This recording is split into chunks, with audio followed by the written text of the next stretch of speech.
Hey everyone, welcome to October WSA's learning session. Few housekeeping tips as we get started.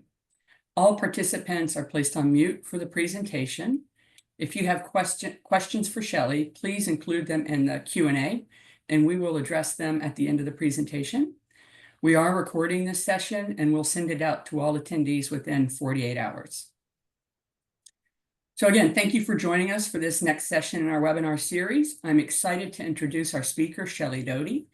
With over 25 years of experience in employee research and consulting, Shelly has been instrumental in helping organizations around the world enhance their workplace culture, boost employee engagement, and improve overall satisfaction.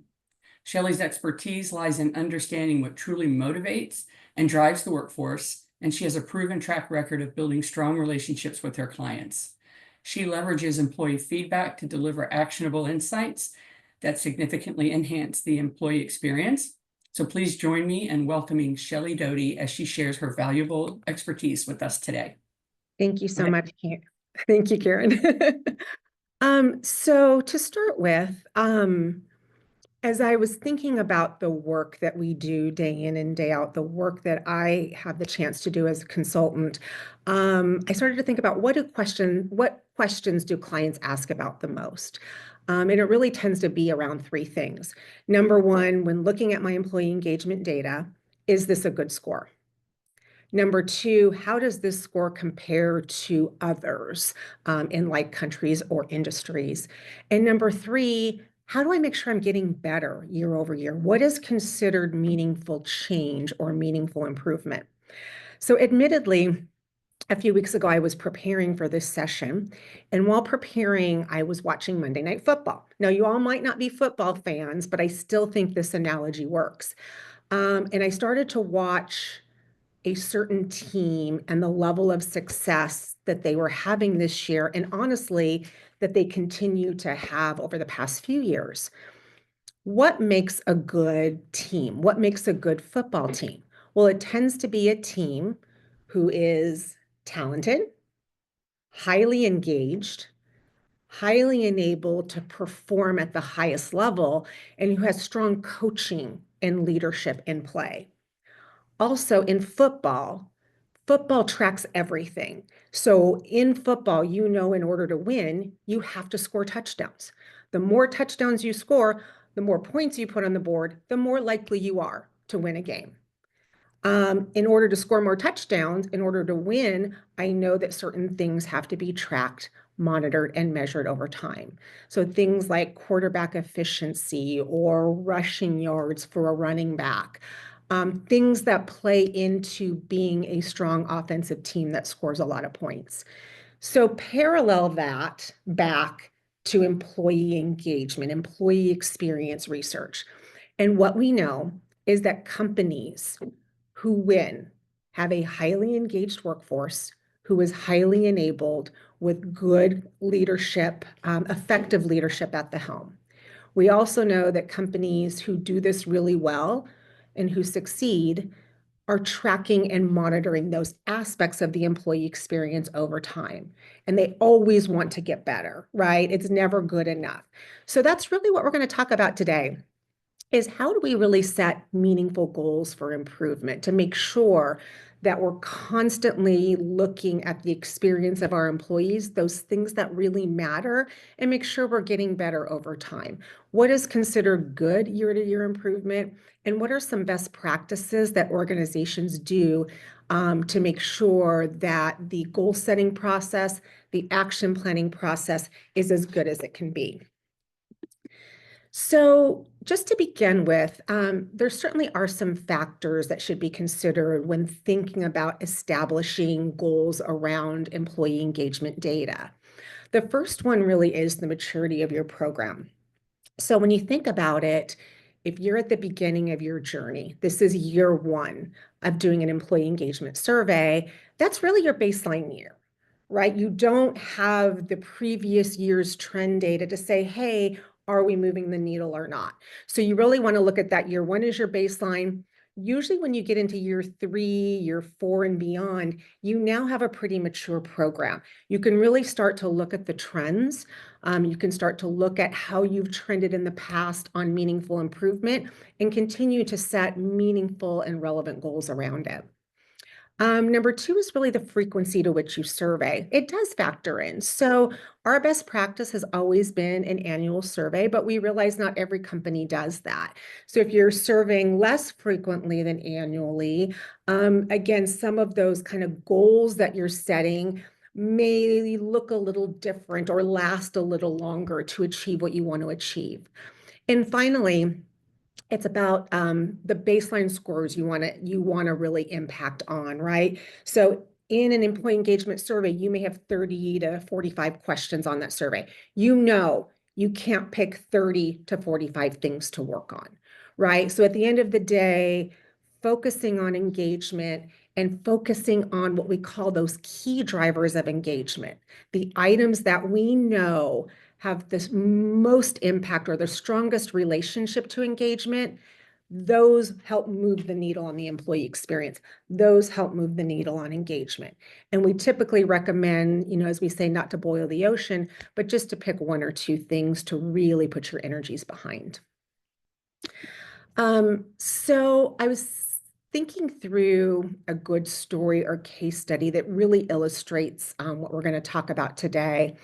And I'm lucky that this is actually a client of mine. It's a banking institution who has grown over the years. We've done an engagement survey with them over the past 5 years. So we had multiple years of trend data to really understand the patterns. First 3 years, we saw consistent growth in engagement, consistent improvement in the key drivers, really in particular, key drivers of leadership trust, open and honest communication, and leaders really communicating a compelling and motivating vision of the future. Those have been pretty consistently in their top 5. Year 4, which was last year, we did our annual survey together, and we noticed a different pattern in year 4. Scores had declined by about 3 to 5 points, sometimes a little more in certain key areas. When I was presenting the executive dialogue to the leadership team, the CEO was admittedly surprised, admittedly shocked by the fact that scores had declined, felt like they had been doing all the right things, and really wanted to get an understanding of what was going on. So we talked through the state of the union. We talked through ways to make sure we're getting all the right feedback to understand why the experiences have differed over the past years. We put together some focus groups. We put together feedback meeting sessions where employees could be involved in the process to provide additional feedback outside of the survey data and the verbatim comments from the survey. We gathered all that information and used it to guide the action planning process in an effective way. What this organization ultimately discovered through all of this feedback was that people were nervous. There was a lot of change going on in the organization over the past 12 months. There was a brand new strategic plan set out for the next 5 years that showed a lot of growth. And rather than people taking that growth as an opportunity, they took that growth as fear because they didn't understand what that growth meant for them. And so when we thought about where that organization had been, where they're going, the goal was, as leaders, they now understood what they needed to do better or differently. And so they were able to build the action plans around, the communication piece, around really doing a better job of helping people understand that as the organization grew, that meant more opportunities for them. But employees had not been connecting the dots really at that point. They put in action plans in place. They leveraged SMART goal methodology, which we'll talk about in place. We set goals for improvement. And so initially the CEO was like, we need to get back to where we were. But at the end of the day, using the gap closure methodology, which we'll talk about today, we set goals around incremental change to get them back to the scores they had been at. We remeasured them this year, and I'm really pleased to share that in this organization, engagement improved 3 points, and many of the key drivers improved 3 to 5 points. So very impactful and really does illustrate how, effective leadership, how effective action planning and goal setting really can make a difference in the experience of employees. So diving into the content a little bit, like where to start in this process, because there really are a lot of things to kind of work through in this process, right? So things to consider, right? We know the importance of data, understanding that data, sharing on that data, and acting upon that data. But when we think about it, engagement being the outcome, we know that we need to focus on, as I mentioned earlier, those key drivers. We want to determine which items have the most impact on engagement and focus on those, right? I still meet with leaders who have a tendency to want to focus on just those lower scoring items because they're not, where they need to be. If those lowest scoring items aren't drivers of engagement, those aren't going to be the way to use our energy and resources as an organization. In addition to that, those previous survey results, when you have them, can be incredibly valuable, right? So we want to take a look at the previous year's results, look at the trends, strengths, opportunities for improvement, the drivers, and that really can help set those sort of realistic and relevant goals. Benchmarks can be helpful, right? So when we think about external benchmarks, again, one of the questions I oftentimes get asked is, how do we compare? If we're in the manufacturing industry, how do we compare to like manufacturing organizations to get an understanding of, am I like the organizations I compete with for talent and for resources? And internal benchmarks. I actually think internal benchmarks can be your best benchmarking in addition to history, right? So when you think about an organization, your organization, what are the teams, the departments who are highly engaged, have great manager effectiveness and highly enabled? What are they doing right and well? And how do we take those best practices and leverage them across the organization and set goals around it? Seeking employee involvement, right? So when you think about this, we asked employees for their opinions up front, right? We asked employees to participate in a survey. We asked for their voices. They took the time to do it, right? So we want to make sure they're involved in this process too. This is not just an HR initiative. This is the initiative of everyone in the organization, right? We collectively want to continue to move the needle. Make sure we're gathering additional feedback, right? The survey data is great. The comments are great. A lot of times we can garner even more information by conducting feedback meeting sessions across the organization. Actually, here at WSA, we have what we call focused listening questions that align to every core question in the survey.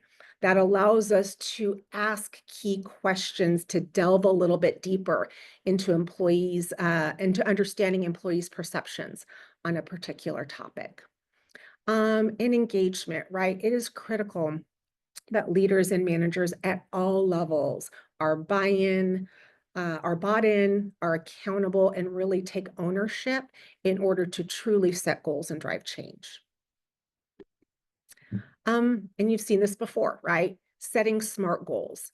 The science behind really good action planning tells you that setting SMART goals makes a difference, right? It gives us a framework to which everyone is on the same page. And quite frankly, most leaders and managers are familiar with this, right? So when we think about selecting those 1 to 2 key engagement drivers to focus on, we think about gathering that feedback and input from employees across the organization, we can go to starting to set those goals. And we think about SMART goals, right? We want them to be specific and clearly define what it is we want to accomplish, the activities and behaviors that are critical to really moving the needle. We want to ensure that they're observable and measurable, right? You can't track progress unless you're measuring that progress over time.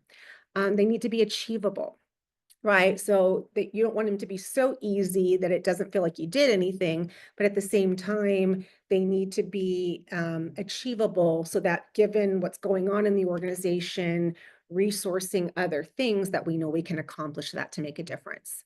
We want them to be relevant, right? We want them to be relevant to what we've learned. We want them to be relevant to employees and aligned to the organization as a whole. And of course, they need to be time bound, right? And so setting kind of realistic timeframes and deadlines to make sure that we're achieving what we committed to the organization to achieve. And aiming for incremental progress. I think this is sometimes hard because, like in that example I gave in the beginning, that CEO wanted to move the needle immediately. But really, some of the big topics we needed to cover meant that we weren't going to probably be able to move everything right away. So when we think about it, we're happy with some incremental progress, right? We want to set goals that are modest, but yet meaningful in terms of improvement. We also need to consider the baseline. I also get asked this question a lot too. So when we think about areas that in the company that are performing well, scores that are above the benchmark, scores that have continued to risen in percent favorability, maybe the goal is just to say sustain the high levels of percent favorability, which can sometimes be a challenge on its own, right? Because the bar has risen. But for areas that we are not performing as well in, we might be below the benchmark. The goals might be a little bit more ambitious, right? Because we know we've got a long way to go to really change experiences. And we also recommend leveraging the gap closure methodology. And so what the gap closure methodology really is it's taking a look at how to set like I said, kind of a modest yet meaningful improvement, right? And so what we're trying to do here is identify our gap, right? So in this example, we scored 70% favorable on this particular item. We know that the highest score you can possibly get on this question is 100%. So right now, we're 30% below what's considered perfection. And then we want to multiply that gap by the improvement goal of 10%, right? So we're taking that 30% and we're multiplying it by 10, which ultimately gives us 3%. So when we add that current percent favorable to step number 2, we now have 73% favorable. So our goal, the goal we're going to put out to the organization for that modest, meaningful improvement is going to be 73%. That is the goal we're going to publish. That is the goal that we're going to work towards on improvement in this particular item. Setting both short and long-term goals, right? So short-term wins are great, right? It gives us momentum. It lets us feel like we're accomplishing and making a difference. So we want those goals that are easier to achieve, that we can communicate we achieve them and really check the box on those. But we also know that good goals also are long-term, right? So we want to set some longer-term goals. Again, in that example case study I gave earlier, it was a longer-term goal to continue to build leadership trust over time, to build more transparent communication over time, right? We know that wasn't going to happen in a year. So those short-term wins help us get to that longer-term goal on things like leadership trust, inclusive workplace, open and honest communication. Engaging leadership and aligning to organizational priorities, right? So again, it is key that senior leaders are involved in this goal setting process. What's particularly important about that is A, we want to get their buy-in. B, we want to make sure they're aligned with the priorities of the organization and what's going on. And C, sometimes we need resources or other things to help support the goals we want to achieve. And really also important is we need to adapt to context, right? So when we think about the flexibility that we build into goal setting, just because we put an action plan on paper doesn't mean we shouldn't be flexible in how we change or adapt to what's working and what's not working, right? And so sometimes there's even external factors that influence our goal process, right? So one of the examples I can think of is during COVID. Right? During COVID, business was disrupted. The way we did business was disrupted. And so in our organizations, we had to think about things differently. our employees differently, our goal setting, the way we work differently. That's things that can potentially be disruptive, but we need to make sure we're thinking about that and the impact it has on employee engagement. Linking goals back to action plans. So we did a seminar a couple months ago on effective action planning. And obviously you all can see, if you attended that session, you can certainly see a number of direct connections here, right? And so when we think about linking goals to action plans, it's really important that for each goal, we talked about SMART goals, right? So for each goal that we're developing specific actions, outlining specific steps that we're going to take to really help achieve the desired improvement. Also, like we talked about in SMART goals, we want to assign accountabilities and timelines to really make sure that it's happening and to hold ourselves accountable. And again, as we've talked about, we want to make sure we're engaging stakeholders, right? So whether it's senior leadership, department heads, HR, and creating and executing those plans, because oftentimes there are things that we're working on that we do need support outside of our own teams with, and we want to make sure we get that, again, that buy-in and support. I should have just titled this slide, Communicate, Communicate, Communicate. At the end of the day, you can take all the effective actions, follow all the best practices, work through all of this, but if you don't communicate the progress back to the organization, if you don't communicate the things that you did, the short-term and the long-term goals or wins, then employees may not have seen that connection back to what they said in the survey.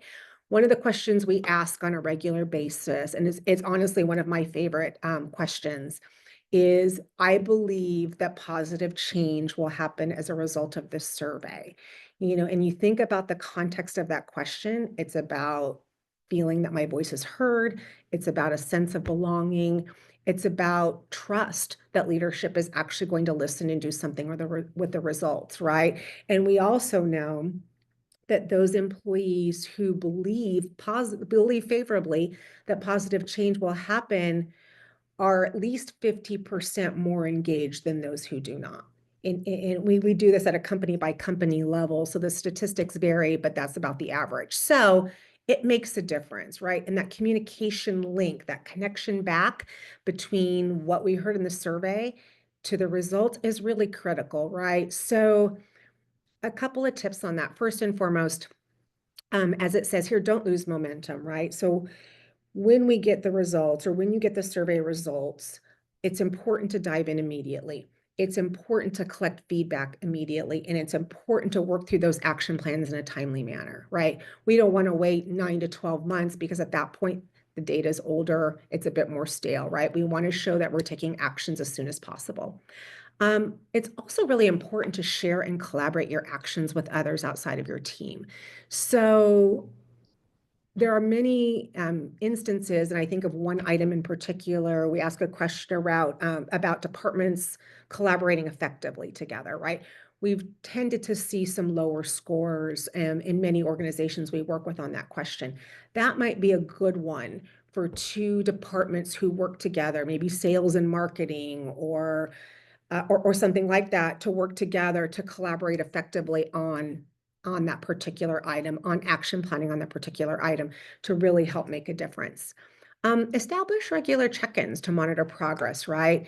And so I really think that good action planning, good goal setting, like we talked about, not only aligns with your organizational priorities, but embed it into the way you do business, embed it into the fabric of how you communicate with employees and work with employees, right? So quarterly town halls or regular team huddles, keeping that on the agenda, making it a part of the regular conversation ensures that it doesn't stand out as just another initiative, but we are really focused on thinking about our employees every day and again, moving the needle on their experiences. Posting a visible copy of your action plan, right? So again, just another way to communicate it. And like I mentioned earlier, really integrating the actions, the communications around those actions into your day-to-day work routines really does make a difference. And then again, that regular communication, right? Employees want to know that, again, they took the time to fill out a survey. They want to know that you care. They want to know that you heard them, and they want to know that you're working on it. So that transparency around the data, that transparency around the goals and objectives you set, and what you're doing to move the needle is huge in building trust.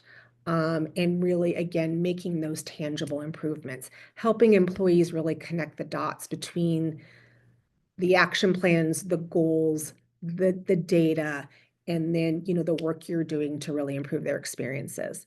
And then revising that action plan with the team. I sort of mentioned this earlier, right? I think sometimes we're afraid to change an action plan if it's not working, or it takes too many resources that we don't have available to us, right? Because we've locked it in stone, we've communicated to employees that we were doing this, and we don't want to pull back.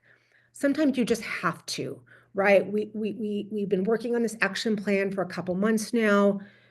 We've had some resource constraints or challenges.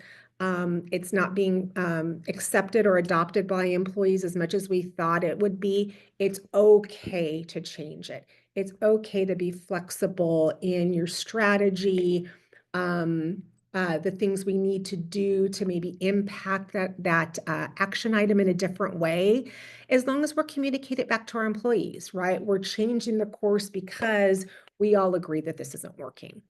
And most importantly, and I don't think we all do this very well either, we should be celebrating our successes, right? So when we think about what we've done over the past X months, right? We implemented engagement survey. We took the time to really understand it and diagnose it. We gathered feedback across the organization.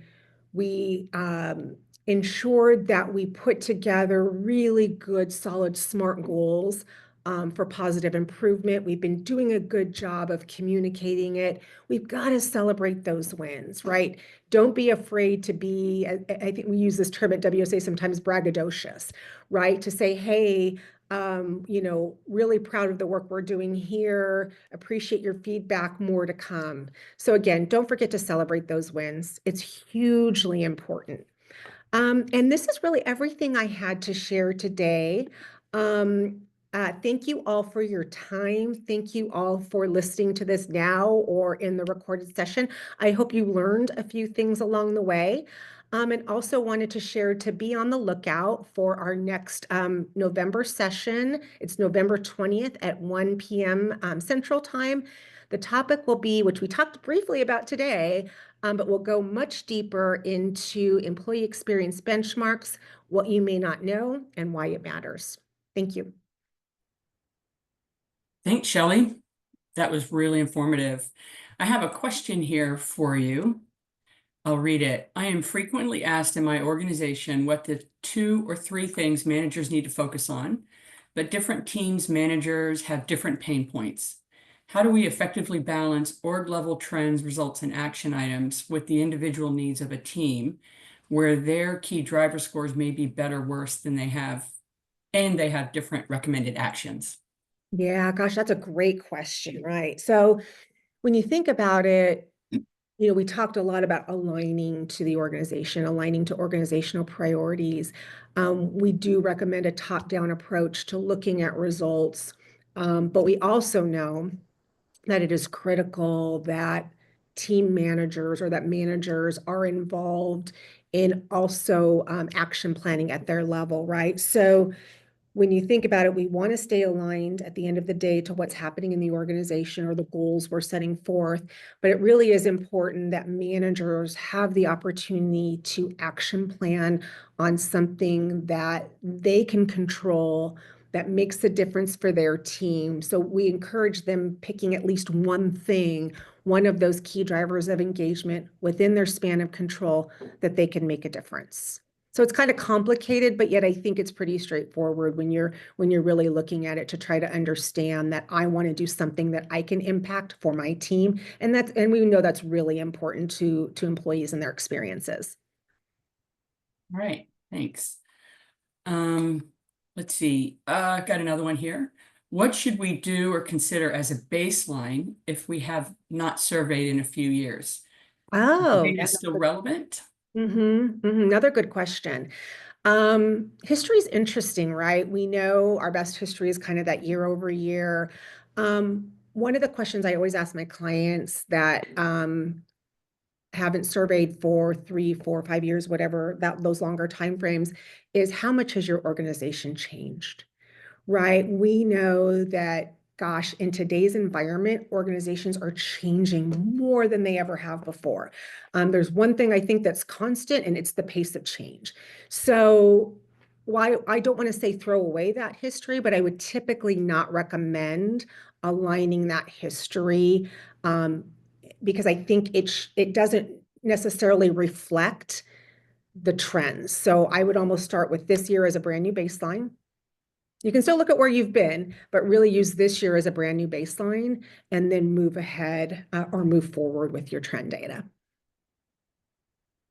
Okay. Got another one here. You discussed the gap closure method as a way to set a target for improvement on engagement results, assuming you would look to recalculate it each year based on your updated or current scores.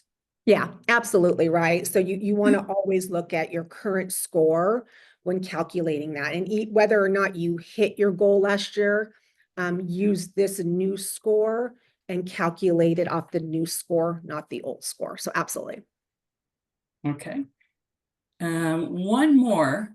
Can you provide any best practices on sharing action planning goals and targets within the organization? So sorry, will you repeat that one more time, Karen? Yep. Can you prioritize any best practices on sharing action planning goals and targets with the organization? Yeah, I think that we kind of touched upon it, but I really think that the best practices, the best way to do it align to the way you work and communicate in an organization, right? So let's say, let's take a manufacturing plant, right? So if the way you communicate with employees is through a daily huddle, a weekly huddle, a monthly meeting, whatever that looks like, I highly recommend leveraging those existing meetings as a way to communicate. You're just adding that to your already ongoing agenda on a regular cadence based on how you already communicate in the organization. It doesn't seem to work as well if you're trying to find new ways to communicate or new meetings to have around it. Certainly, when you first launch the results, you typically do have a meeting that's dedicated entirely to it, or a feedback meeting session. But that ongoing cadence is best when it weaves in to how you already work, how you already communicate, how you operationalize things, and just make it again a part of the fabric of how you currently do things. So it's not its own thing. It's part of how you work already. Okay. What may be a best practice for how much historical data, how many years, to keep and do comparisons against? Yeah, good question. So usually we don't recommend more than a couple years of trend data because, again, it sort of gets to the point where you have to think about how much your organization has changed. And knowing that organizations are changing so much, and even 3 years ago was sort of just coming out of COVID. And so that was just such a unique time that we tend to recommend, certainly your last year is most relevant, but I probably wouldn't go back more than a couple of years.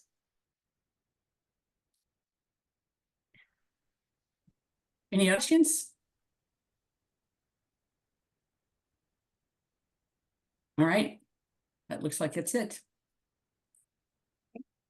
Great. Thanks, everyone. Appreciate your time Thanks. again. Bye.